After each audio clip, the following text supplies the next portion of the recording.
Good afternoon. Welcome to the 2015 World Dairy Show. I'm Dave, here today on behalf of Purina Animal Nutrition, today's virtual tour sponsor. We are proud to sponsor this tour featuring Meadowbrook Dairy LLC in Manitowoc, Wisconsin, and the Koppelman family. At this time, I'd like to ask everyone to silence their cell phone. After taking over the family farm in 2009, Peter and Shelley Koppelman have seen impressive results in milk production and quality, doubling the herd's production in just one generation. The 460 cow registered and brown Swiss herd has a combined rolling herd average of 32,754 pounds. They have been the proud recipients of the Land O'Lakes Quality Milk Award for 13 of the past 15 years. The family's focus on progressive feeding technologies has been a driver for Meadowbrook Farms' unique feed technologies to help them reach their next milk production goal. Now, I'm just going to talk loud. With a focus on milk production, the Koppelmans also know that starting calves off on the right foot factors into the future of their milking strength. In 2013, they built a biosecure, all-in-one, all-out calf-raising facility. Using a group housing setting, calves are fed pasteurized milk via automated calf feeders. Pete is a true leader in the agriculture industry as well, serving as chairman of the board of Land O'Lakes Incorporated and as a member of the Agriculture Policy Advisory Committee for the White House. He also serves on the boards of the National Milk Producers Federation and Heifer International. Please join me in welcoming Pete Koppelman and his family.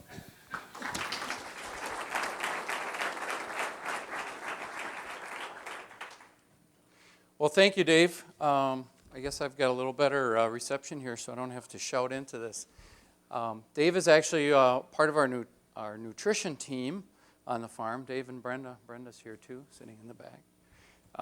So it's great to have them here if they can help answer all the nutrition questions if there are any. World Dairy Expo is, I think, a special time for our family. I know my wife grew up here 1 week a year since she was 5. Larry, is that right?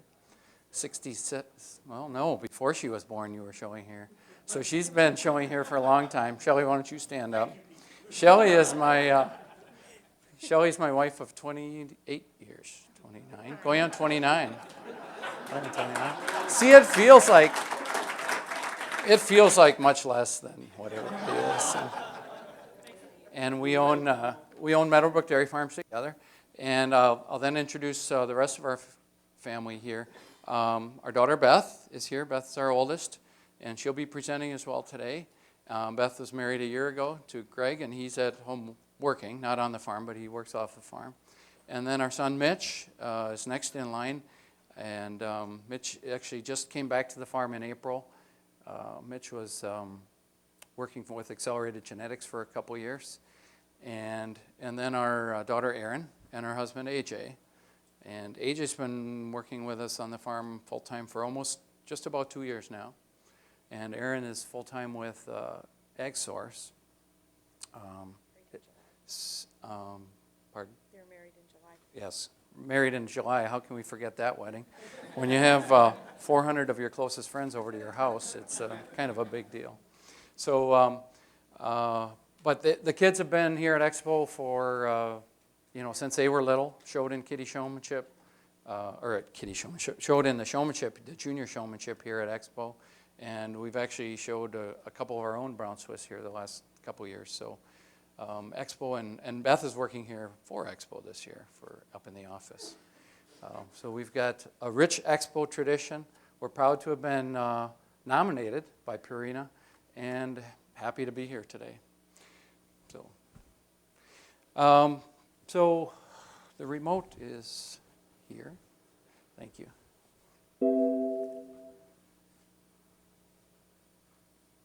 So we are located on what I call Wisconsin's east coast. Of course, you know we have two coasts. We have the Mississippi River on the west coast and Lake Michigan on the east coast. And we're literally about 5 miles away from the lake. It gives us a cooling effect, which is nice on hot days. We get a late spring, which is not so nice in spring. We also get a late frost. It's typically towards the end of October before we will get a killing frost. So that plays into a little bit of our cropping and our agronomic strategy, which AJ will be talking about in a minute. We have been, the pictures you see, we're not in a new facility. We're in a 17-year-old freestyle barn and parlor. 6 years ago, Shelley and I did buy out my brother and his wife. So we actually, people will comment, well, you haven't expanded your facility lately. And I said, well, we doubled, 6 years ago. And they're like, really, you doubled? I said, well, I bought the other half, so there really is doubling. And you just don't get any new stuff. You pay for it, but all the stuff you get is half used up already. So we've been milking 450 cows and all the associated livestock, and farming about 1,170 acres. We actually have about a third of the land only is owned by a family, and the rest we have 14 landlords for that 1,170 acres. So it takes me about 2 days, especially when you get up to $6 and $7 corn prices. It took me 2 days to hand deliver all the cheese boxes to all the landlords, because you end up coming in and sitting down and having coffee or having a holiday beverage or something with them, sharing in that. But we are now the fifth, our kids are now the fifth generation that will be farming on this land with these cattle. And our farm name actually goes back to, if we go back to the opening slide, my wife's drone picture here. The drone is actually hovering right over a schoolhouse, an old one-room schoolhouse. And that one-room school was called the Meadowbrook School, which was named after the brook that runs right behind our farm. So we are now the fifth generation farming these cows on this property, which is quite a string. But it's not quite up to the East Coast standards of farming since Ben Franklin days or what have you. This picture was taken at Aaron and AJ's wedding last summer, which was a beautiful day for a great event. So what do we, sometimes I have to ask myself or pinch myself and ask, well, why did we get asked to do this? Because we're not really doing anything that you're going to hear, wow, I've never heard of that before. I never imagined that before. I don't think we're doing any of those things. But I think we're getting good results because we ask for and expect the best all the time. And we'll talk more about that later. But our Holsteins actually pushed above 33,000 for a couple months this summer, I think. And then we kind of hit the summer doldrums, and we dropped into the upper 90s on milk, 96, 97, 98, and that kind of took us down under 33. The Swiss are, and we're about 94% Holstein, 6% brown Swiss. The Swiss are running hard trying to keep up, and you can see on the components, they're holding pretty close. So we'll see when, as the Swiss herd is going to be growing, we're doing a lot of flushing. Mitch will be talking about the genetic program. But what exactly, what are we all doing? And I think it's hard to get my opinion, and that's what you came here to hear was our opinion. It's hard for us to get the results that we want without controlling as much of it as we can. So that's why we harvest our own feed. That's why grain production isn't that important, but it gives us a rotation, because I think you can buy grain that meets standards. But we raise all our own young stock. We're doing more and more flushing. We need recipients. I want to control that process. And we do that with, and I mention that because we do that with 20 employees. And actually the kids are not in the ownership of the farm yet, so they're listed along in those 20. And it seems like a lot of people for 450 cows, but when you include all the cropping and all the heifer raising and all the repairs and all the shop work, it seems like we don't have people doing nothing. I mean, some days it appears like there's people doing nothing, but sometimes when people ask, well, how many employees are working for you, I say half or 2/3 or, But actually on that note, no, I want to emphasize, and I said that on purpose, because I want to emphasize that it is the people that make the difference. Because if I were going to try and control and handle all this myself, I would have 40 cows and I would be doing it all myself.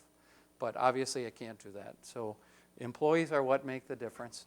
And this, we have two short videos embedded in the presentation, and those were done by the Filament Marketing Group that is hired by Purina, and they featured our farm for some work down at the Purina, for the Purina Research Farm. So we'll go ahead and play the people video.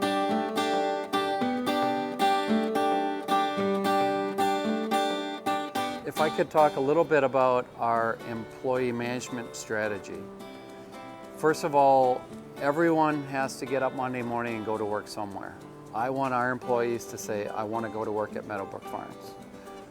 Now, farming is a 7-day-a-week, 24 hours a day here. So how do we make all that work? They need time off. They need scheduled time off. I need to be able to compete wage-wise. And people need to be fulfilled in what they're doing every day. So my employees all have their specific responsibilities. We know what our objectives are, what we want to achieve. I have to give them the authority to go out and get that done. So sometimes that means I have to back away from the way I would do it, my method, and allow them to use their method as long as it fits our protocol and our philosophy. But then they need to be accountable for what authority they have. They need to be held accountable for achieving the results that we want. Now, if we're not achieving it, we're benchmarking, we're watching, we're gauging, we're measuring. If we're not achieving those results, we talk about how we're going to get there. What is it we need to change to get where we need to be? And it's not just about me and the employee. We're using our veterinarian team, we're using our feed consultant team, we're using your county extension agent. We're using all the expertise we have because it's all out there and they're all willing to share. So let's set our objectives, find out if we're achieving them or not, and if not, why, and let's move forward. One might ask, if you're driving for 100 pounds of milk or more, can you do it without living and breathing every minute of the day on the farm? And I think that the answer is, for us, it's been definitely yes. I spend about 90 days a year off the farm on business, a related business. And I spend another few days a year on weekends away, personal vacation. So therein lies my philosophy in life is not only about business. Now we have to perform well here, because if we run this successfully as a business, it drives your lifestyle. But I've decided a long time ago that I'm gonna enjoy the ride. So we're gonna have fun doing it while we're doing it. Now when cows are milking and performing and we have quality milk, it's easier to enjoy the ride. And when employees are motivated, inspired, feel rewarded because of what they've accomplished, not just because of what they were paid, but what they've accomplished, it's easier for me to step away because they know what their mission is. And their drive to success is equal to or greater than mine.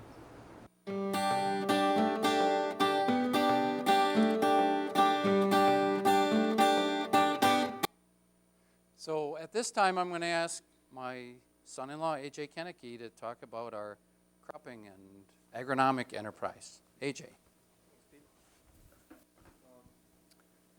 I think you can use that one. All right, so hello everyone. As far as crop production goes at Meadowbrook Dairy, we really strive to produce high quality feeds. So that starts with picking the right crops for the right fields, accurate planting, timely harvest, and also nutrient management plan that's going to carry that crop throughout that crop's life.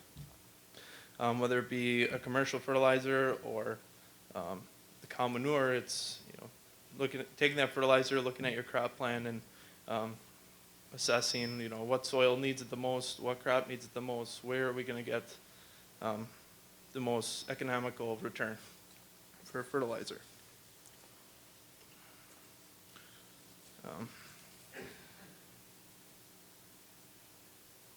Okay, so on a typical year, this is kind of what we kind of shoot for. So we're growing about 325 acres of our BMR corn silage. which is main silage that, or corn silage that our dairy cows, or the milking cows rather, would receive. Grow 225 of alfalfa, 200 acres of winter wheat, half of which ends up in the rations. The other half, in turn, is marketed. We have our corn grain, our fall oatlage, and our soybeans, which that another crop. It's just really good to be able to throw in the rotation to kind of mix it up a little bit. And then along with our grass, dry cow silage, we've done sorghum, we've done jungle corn.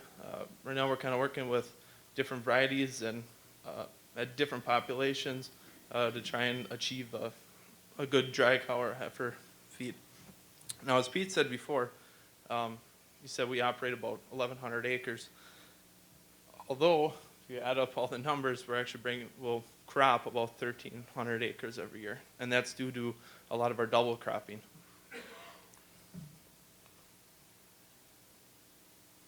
So,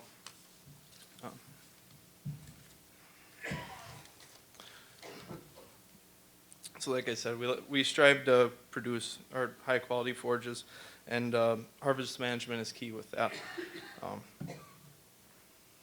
We do have all of our own harvesting equipment, and we feel that gives us more control over the harvest as to timeliness. We have, we're able to go out, we can cut or chop when the plant is actually at the right growth stage to optimize both tonnage and without sacrificing quality. It's also after the fact managing our storage, making sure that the tractors on the bunker are able to keep up with as many loads as we're bringing in an hour, making sure that we have a good pack, that we'll have good fermentation. And also with the covering, we actually go with a two-cover system where we go with probably called silo stop. It's a kind of a thin film, almost like saran wrap, that goes over first. That's basically your first defense against oxygen. That's what's helping to keep that oxygen out. And then we'll go over with the traditional plastic over the top of that, which that's your primary defense against the weather then. It's also not just how we grow, but it's also in choosing the crops. Like the grass, the fall oatlage, the rylage, and the BMR corn, along with the alfalfa, or the low lignin alfalfa. That we're not growing yet. However, hopefully we'll have one of the first pallets delivered to the farm for next spring that we'll be starting to plant that. And that's all with the goal of having a low lignin and a high digestible plant for the animal.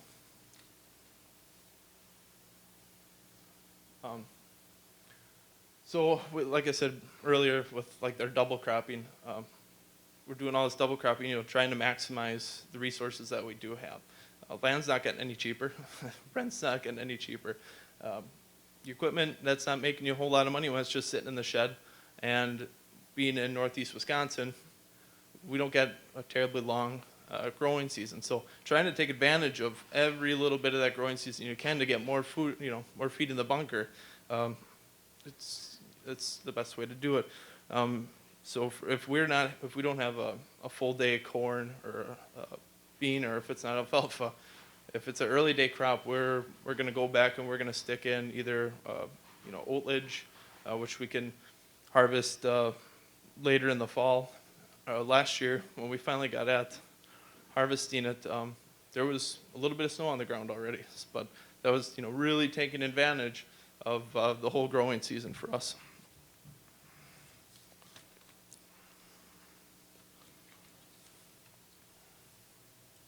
And then also a crop rotation. It's a really good tool for pretty much anyone to use. For us, seeing as we have such a variety of different crops that will grow through the year, we can really put all our land into a really good rotation. It's not too often that we'll end up getting stuck with a corn on corn on corn type of thing. And by throwing in the beans or throwing in wheat or something like that and breaking up that rotation, really the money you're saving just by, not having to use so much, pesticides, because, you're getting rid of that host plant that some sort of insect could have overwintered in, or you're using a little less herbicide, because constantly changing up your herbicides from crop to crop to crop, it helps you still save a little money that way, and you're actually, helping to keep the fields a little bit cleaner. And then also, like with beans, there's some good benefits with your beans, or if you're turning over a hay field, you get your nitrogen credits out of those legumes. So those are just some of the things that we do on the crop side. So now I'd like to turn it over to Beth. There you go. Okay, we talk about high quality forage. That's what AJ just talked about. Most of the forages we grow purely because we have dairy cattle. We wouldn't be growing all these if we didn't have the cows to feed. Like AJ said, high quality forages. We talk about timeliness of harvest, moisture, packing density, silo stop, and using an inoculant to keep the shrink minimal. We do buy some commodities to complement those forages, working with our nutritionist team, including corn gluten feed, malt sprouts, soy hulls, and cottonseed, mostly higher protein commodities or highly digestible ones. Up on the right is our ration based on percentage, just to give you guys an idea of what we're feeding.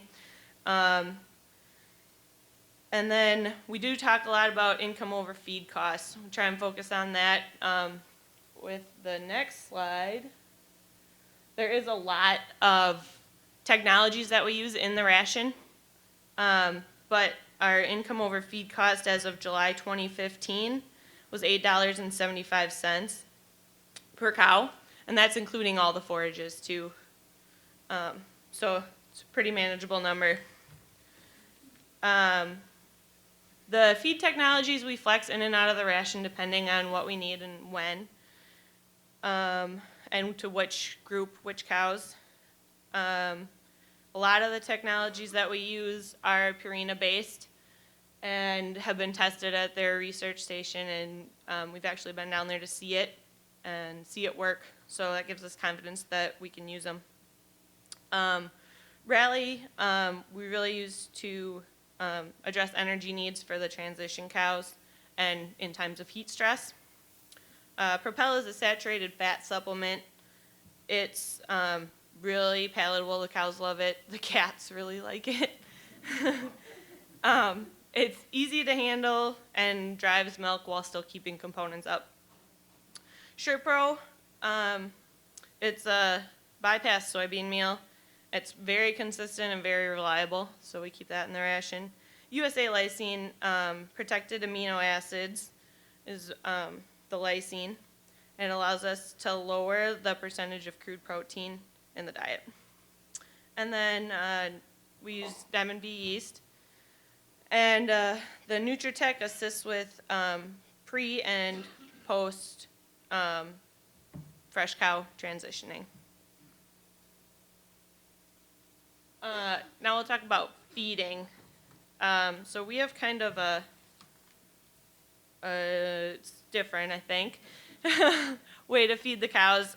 Starting in the morning at 6 o'clock, we clean all the bunks of the milking cows, and then immediately go through with what we call the cheater batch, which is just the high cow ration delivered equally to the four milking cow groups, the 4 big milking cow groups. It eliminates the bare bunk disease, keeps feed in front of them, gets fresh feed in front of them more frequently. Then we continue to feed our E group, which is our 4-time-a-day group, our fresh cow group, and our pre-fresh group. So those are the first animals with feed in front of them each day. And then we continue to the 4 main milking groups, which have about 90 cows in them. Our waybacks go to our late lactation group, and that's about a quarter of the diet on average is the waybacks. So we're using all that technologies that we use and the monies that go into the milking cow diet are still being fed to milking cows, so they're still getting utilized.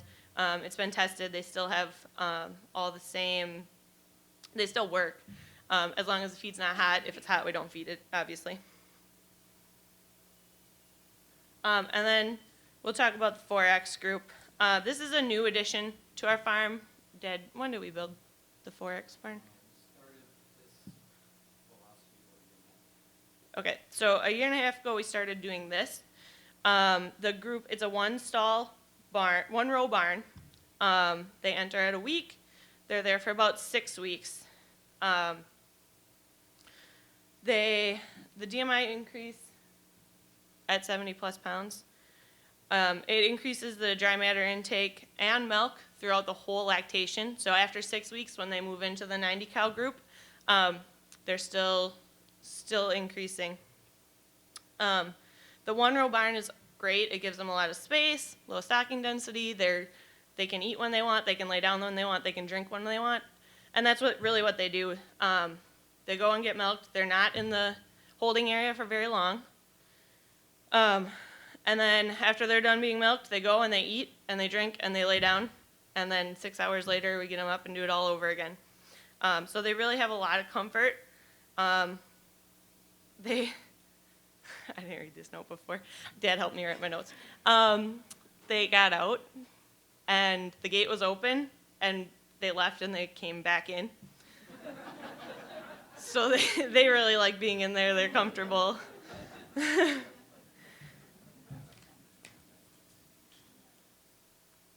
And then, as Dave touched, we talk about milk quality.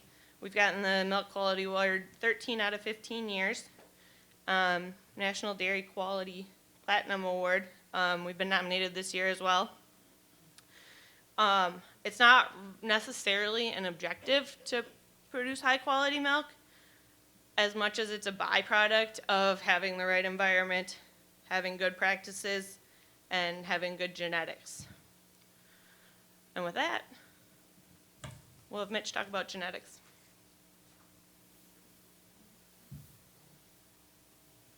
So we will go through just a summary quick of some averages of what's going on with the Holsteins and the Brown Swiss. So you see our Holstein average net merit right now is 262, which is $66 over herd breed average. Our Brown Swiss are slightly lower, 203, but still $26 over breed average. One tool we use, not everybody worked for an AI company who works for us now. So knowing the bulls, knowing the pedigrees, knowing the cow, it's not the easiest to make a decision based on that cow, that day, what we need to do with her. If my dad's not around, if I'm not around. One value we use is the net merit percentile ranking to give herdsmen an idea on how valuable that cow might be, how much she might contribute to the herd. So we record all that in Dairy Comp, and you see that 85% of our herd is above the 50th percentile for net merit. And that's a number that I'll go back and use when doing matings too, and I'll touch on that a little bit later. So you see our Holstein BAA, we are on the TriStar program. So we'll classify the whole herd once a year and then do, I think it's a breeder's choice in between every 6 months. And you see our Holstein BAA right now is at 103.3. It's been as high as 103.9, I believe. We're still ranked. Nope. We're still ranked. Anyway, we've been in the top 10 in Holstein World's TPI BAA issue in January the last 3 or 4 years. And Brown Swiss doesn't do that. But our average classification score for Brown Swiss is still 85.4. Okay. So, I don't know if that's working. Okay. Moving on into female selection.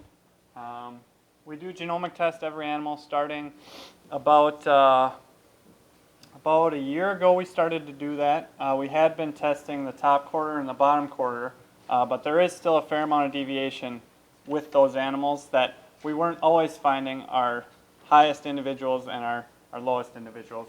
So now we do genomic test every animal using the tissue sampler for the Holsteins. I'll collect that day 1 or 2, send it in shortly after, and by a month old I have results on everything. Brown Swiss is a little bit slower, still sending in tail hair and doing all that. But we just use the low density chip now. It's the most economic chip for what we're trying to achieve. And like I talked about, using those results we can identify potential donor cows, those elite animals, as well as the recipients.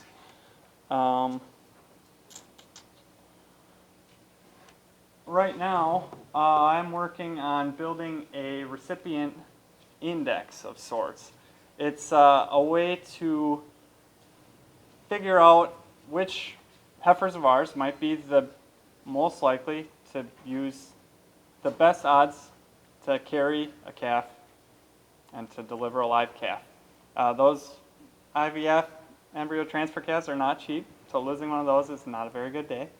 So this recip index will include things like stillbirth rate, the fertility index, which is DPR, HCR, CCR, all those terms. And then also factoring in the value lost of that animal carrying not her own genetics, but a different one, or the value gained. Another thing we can use with these genomic results are the haplotypes.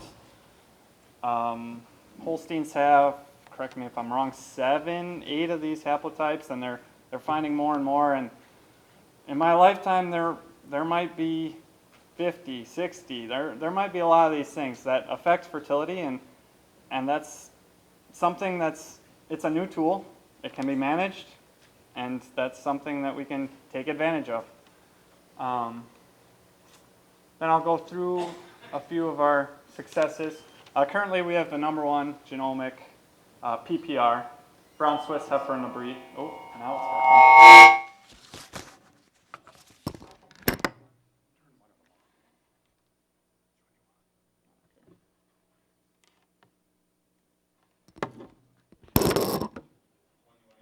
The one up here. So currently we have the #1 genomic Brown Swiss heifer in the breed. She's a daughter of this cow here, Old Time Sweet Dream, who we purchased as a calf, who was also the former #1 heifer in the breed. This is a family, a Brown Swiss family we've worked extensively with, and now we're getting offspring on the ground. In fact, our oldest Sweet Dream daughter is selling in the expo sale tomorrow, so I'll get my little plug in. And we also have a son from Sweet Dream at Select Sires, as well as other daughters in the top ranking list. Yeah, that's right. So then we also had, this is our highest TPI heifer. This was just a natural calf, a result of the mating program, a result of it's kind of a different mating program. We'll go over that next. Now this was just preliminary data, and she's still a calf. But the fact that a natural calf could still pop up that high, 211 points above parent average, was still a good Tuesday. So then we will go into bull selection. In December of 2014, we decided to, instead of picking bulls based on, instead of picking bulls purely based on how we want our herd to look, we decided to split the herd based on an individual cow basis, based on what she does best. Whether that was a type cow, a show cow, or whether that was best commercial cow in the barn. We decided to split her up into a bull group that focuses also on that strength. So here is how the herd is currently distributed. You can see it's still mostly bred to be commercial milk freestall cows. The elite group would be high TPI, high net merit, high potential individuals that will get similar bulls, the type bulls, and then the brown Swiss. We do use mostly select sires. We're about 50% select, about 15% CMEX, but always striving to do the best, focusing on what the cows do best, and kind of keeping with the same mentality on what we do best. AJ being a good crop guy, I like the genetic side of it. We don't feel like it's in our best opportunity to only use one company if we want to use the best bulls. So some of the bulls we're using now on the commercial herd include Mogul, McCutcheon, and Moonboy. With the Mogul line working very well in our herd, which include his sire Dorsey, his grandsire Bolton, or Dorsey's sire Bolton. The Shadow May cow family's done really well for us too. Some type bulls include Atwood, Golden Dreams, Byway, Beamer. I don't know how many of you guys are bull people, but I'll keep going through my list. Some red and white bulls include Defiant, Leverage, Diamondback, and Avalanche. And then the elite bulls need to at least be above 2,600, but they also can't have any deal breakers. I'm not going to use a bull just because he's high in one trait. He's got to be a good all-around bull that in case something falls apart on his proof, because he's a genomic bull, that he's still going to be his daughters will still be a contributing part of the herd. And then some of the brown Swiss bulls include Cannon, Cartel, Carter, Dr. J, and the bull that we bred, the Sweet Dream son, Shaw. So then moving into the reproduction part of our herd, we run a pre-sync off-sync on every cow. And right now our preg rate is 20%. Now this is not a virtual tour strength of ours, and we're aware of that. So that's something that we're working on. Our services per conception are only at 2.7. So when we do have problem cows that we can't get bred, we start with a high conception bull. That's the first thing. You might have to sacrifice your ideal mating, but if you can't get a cow bred, you gotta get her turned around. So we might start with a high conception bull. We've tried using fresh embryos from some of our donors to put in those cows with pretty good success too.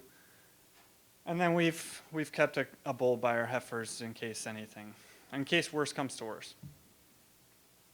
And we are currently exploring an activity system. So I will pass it on to Erin. So to start with our calf program, our pre-fresh cows come into a bedded straw pack 3 weeks before calving. We have 2 individual calving pens. They get moved there as soon as we see them in labor.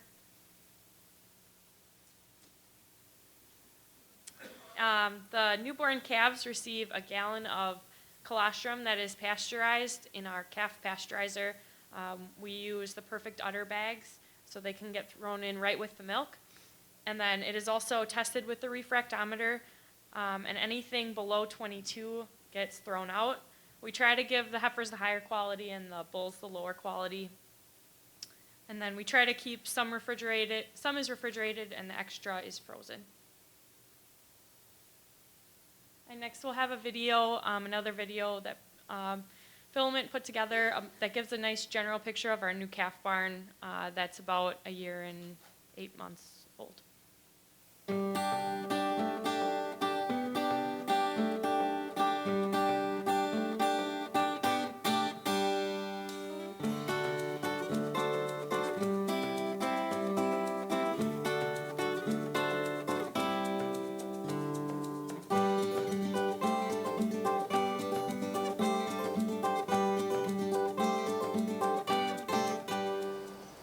I enjoy doing calf and heifer stuff the most. I think it's fun being able to see these calves succeed when they're small and seeing how that'll translate in the barn to higher milk production. And they're pretty cute. Well, we're feeding calves in hutches, which is great on a nice day. not such a fun job through the bad winter. We also weren't seeing the growth rates that I wanted to achieve. We built this barn to help take care of the people who are taking care of our calves, and then to do a better job of taking care of our calves, faster growth rates, hopefully more milk production as 2-year-olds. The concept behind designing this barn, I wanted to go with the automatic feeder to get those calves drinking as much as they could, basically anytime they wanted to. But I also wanted to break the disease cycle that you get in calf barns. So we designed this where we fill a room. They enter here at birth. They're put in nursery pens. They stay together until they get weaned. We empty the barn. We steam clean it. We disinfect it. It sits empty for a couple weeks, dries out, and we start over. Now that we have the calves in the new calf barn with the automatic feeders, it's much better than the hutches. I see that since we've been able to give them so much more milk, we don't see them scour at all from it. We can just feed them so much more, and they're more rambunctious and they're more social now. They're getting better nutrition now, and I think it'll help them throughout their life. So when we designed the barn, we were thinking we could put 25 calves on a nipple, which would be about a month's worth of calves for us. And it turns out, and that would have been a 50 square feet per calf, which at the time was way above recommendations. They were at about 35 feet per square feet per calf. Now we're actually at about 20 calves per nipple, and that gives us about 60 square feet per calf. And I think it works out fine. We don't have to clean the pen in between from start to fill. We can clean it at the end, and we're bedding about every other week we're bedding. Came from a real traditional twice a day, 1 4-pint bottle twice a day, feeding about a pound and a half of solids per day. So we're now between 2.5 and 3 pounds of solids per day. We're weaning calves at 250 pounds, not all of them, but some of them at 250 pounds. It's going to translate into faster growing heifers, earlier calving. We're at about 23 months now. I hope this translates into a 21 to 22 month calving age without sacrificing size and scale. We're getting 2 pounds of daily gain in this barn right now. And that's, I think, what we're looking for, because we're going to more than double our birth weights by weaning, and very little sickness. So we've got a better environment for our calf feeder. I think the growth rates we are looking for, and great looking healthy calves. We're right now feeding a blend of 80% pasteurized milk, 20% pasteurized milk balancer, which gives us the opportunity to raise that protein. It gets the Clarify for fly control into our calves, and it gives us the ability to flex. So when we have less waste milk, we bump the pasteurized milk balancer ratio. So it gives us a chance to use that calf feed, that waste milk that we're pouring down the drain, and give them a fairly consistent diet, a blend of powdered milk and whole milk.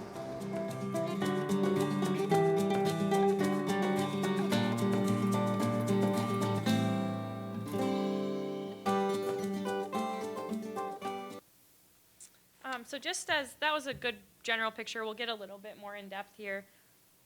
So what we used to do with calves was feeding in hutches, which, like Pete said in the video, in winter it's not very much fun digging through ice and snow. They were getting a gallon of milk replacer per day, which was 1.4 pounds of dry matter per day.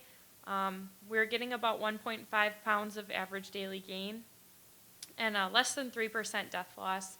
I think we were meeting industry standards at the time, but we knew that there was room for growth, considering this was the protocol 3 years ago, and it hadn't been changed for many, many years before that. So now what we're giving is 9.2 to 10 liters per day, which is 2.5 gallons. And in that 3.5 plus pounds of dry matter, 3.5 to 3 3/4. They're getting 2 gallons of pasteurized waste milk and then 1.1 to 1.25 pounds of milk balancer per day. And we've had no death loss as of February 2014. So a lot of people tell us that we're still in the honeymoon stage, although now we've gone through almost 2 years. And I think thanks to our whole consulting team and to Pete and to Dairyland Initiative for the setup of the barn, plus our employees and Kathy, our calf manager, who is very stringent on sanitation and cleaning, I think we'll continue to see good results. We've had just as good of results now as the first pen that we put in the brand new barn. Oh, and here's a picture of how we transport milk from the barn to the calf barn. So in the milking barn, the waste milk gets dumped into here, pasteurized up in the barn, and then the gator gets driven down to the calf barn and pumped into the bulk tanks.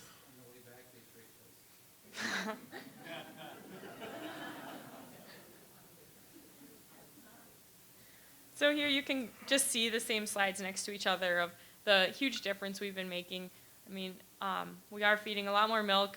Like I said, we don't see scouring from it, and they are much more active.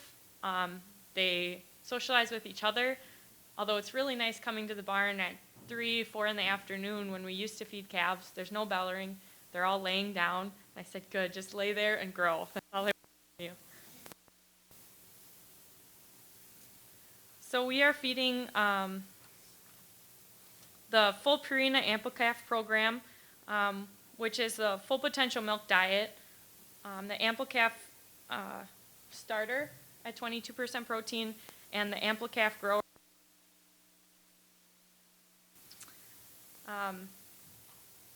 We really, on this Ample Calf program, since they're using the same technology in the products, we don't see any lag when we're switching grain. To the wean barns, or they're on the starter in the calf barn, and then up to 90 days, so into the wean barn. And it was really, when you moved calves, it was hard to see them off grain for a few days, but we don't get that anymore.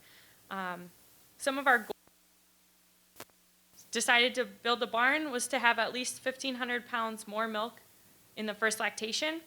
And Purina recently released new research shows calves fed the complete full potential nutrition program through 6 months of age could increase milk production up to 2,740 pounds in their first lactation.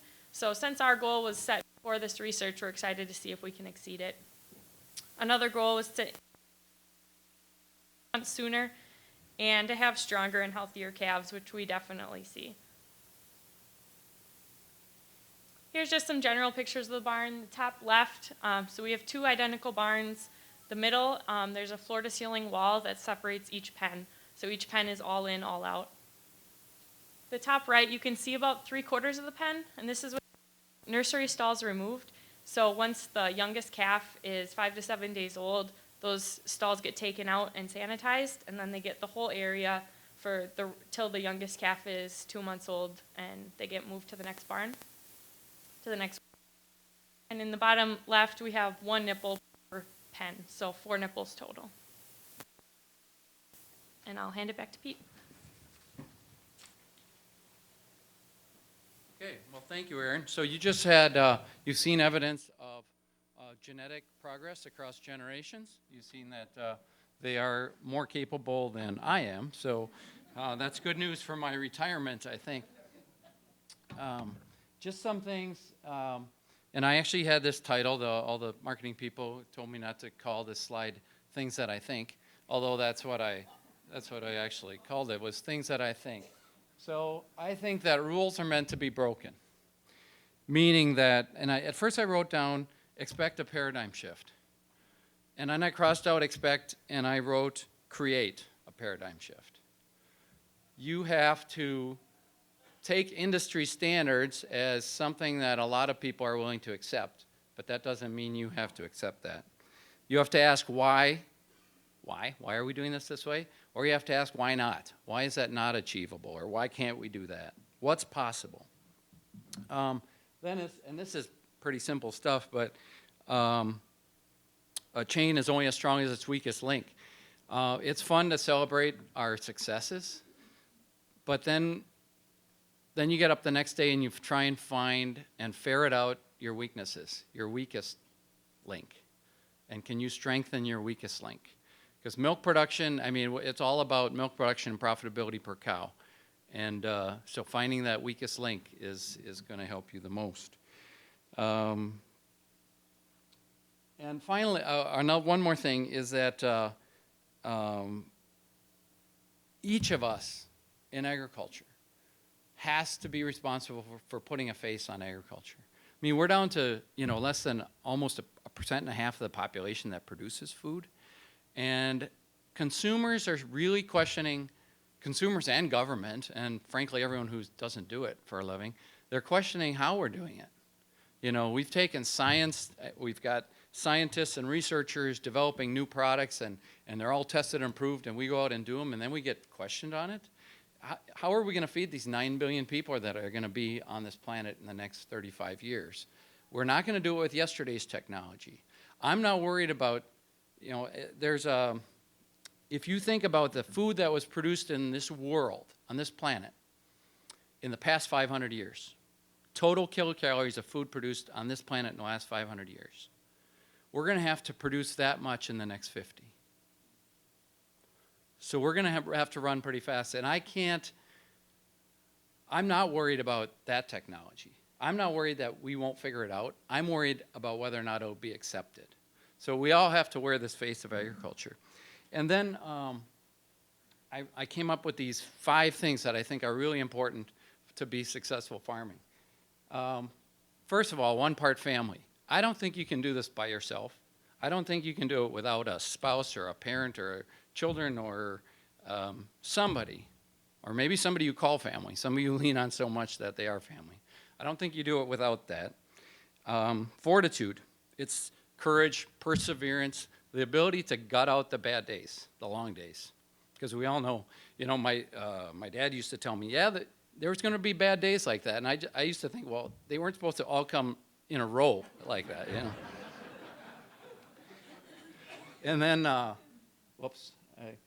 faith, 1 part faith. I think you have to have belief and trust that God knows best. And then you have to do your best and have trust and confidence that that's going to be good enough. So faith is important. And then fascination. You think about a career, and this career requires fascination.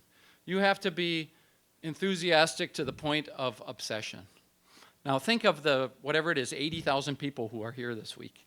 I think all of us, frankly, border on obsession with dairy. So I think that's a little scary, but I think you need it. And then fun. I mean, if you're not loving what you do and doing what you love, then you should find something else to do. So I think it's these 5 things that really make it possible for a dairy producer. And so today we've had the chance to share with you some of our business successes. But how do you define success in life?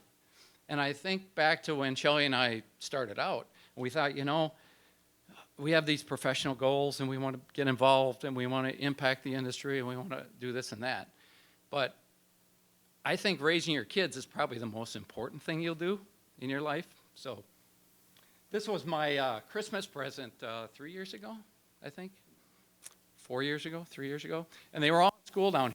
So I said, what I want for Christmas. The kids are like, Dad, we buy you stuff, you don't wear it. We give you stuff, you don't use it. And it's like, yeah, I know. But so I said in October, what I want is a picture of, they were all down here at school. I said, I want a picture of the 3 of you with Bucky Badger on the 50-yard line. And if you can get a calf in the picture, that would really be awesome. So it just so happened the head football coach at the time did not like the idea of livestock on the 50-yard line, so that wasn't going to work, but it was a great Christmas present. And we went a little long, so I apologize for that, but I think we have time for a few questions yet, if there are some. By the way, almost all the photos in this presentation are courtesy of Shelley Koppelman Photography.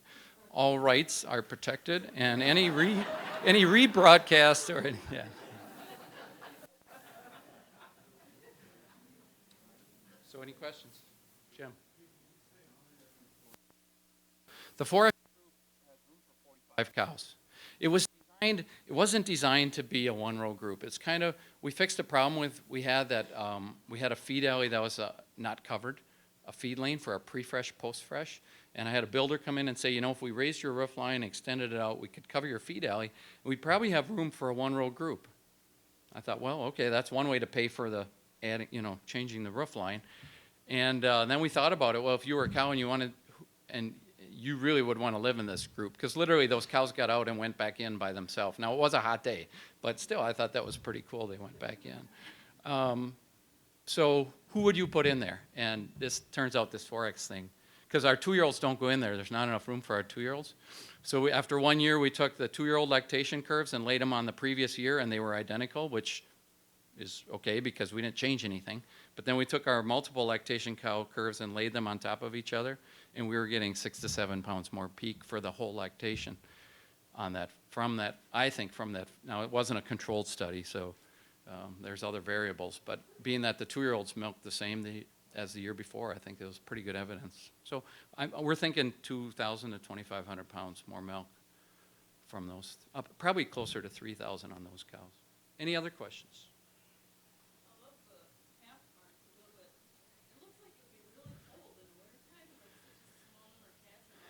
It's not, it took all of us a little time, and the one air tube runs all the time. There's a winter tube that runs year round. They're not warm. They're a little warmer than outside, but neither is a hutch. Hutch isn't warm either. So they get jackets, starting in late fall they get jackets, and I think the sun shining in, the exposure does heat up the concrete some, and so I forgot what kind of difference we saw, Kathy, do you remember? 10 degrees difference. Pardon? Yeah, the calf feeder works in the warm room too, which is warm. Any other questions? Okay. Well, thank you very much for attending today.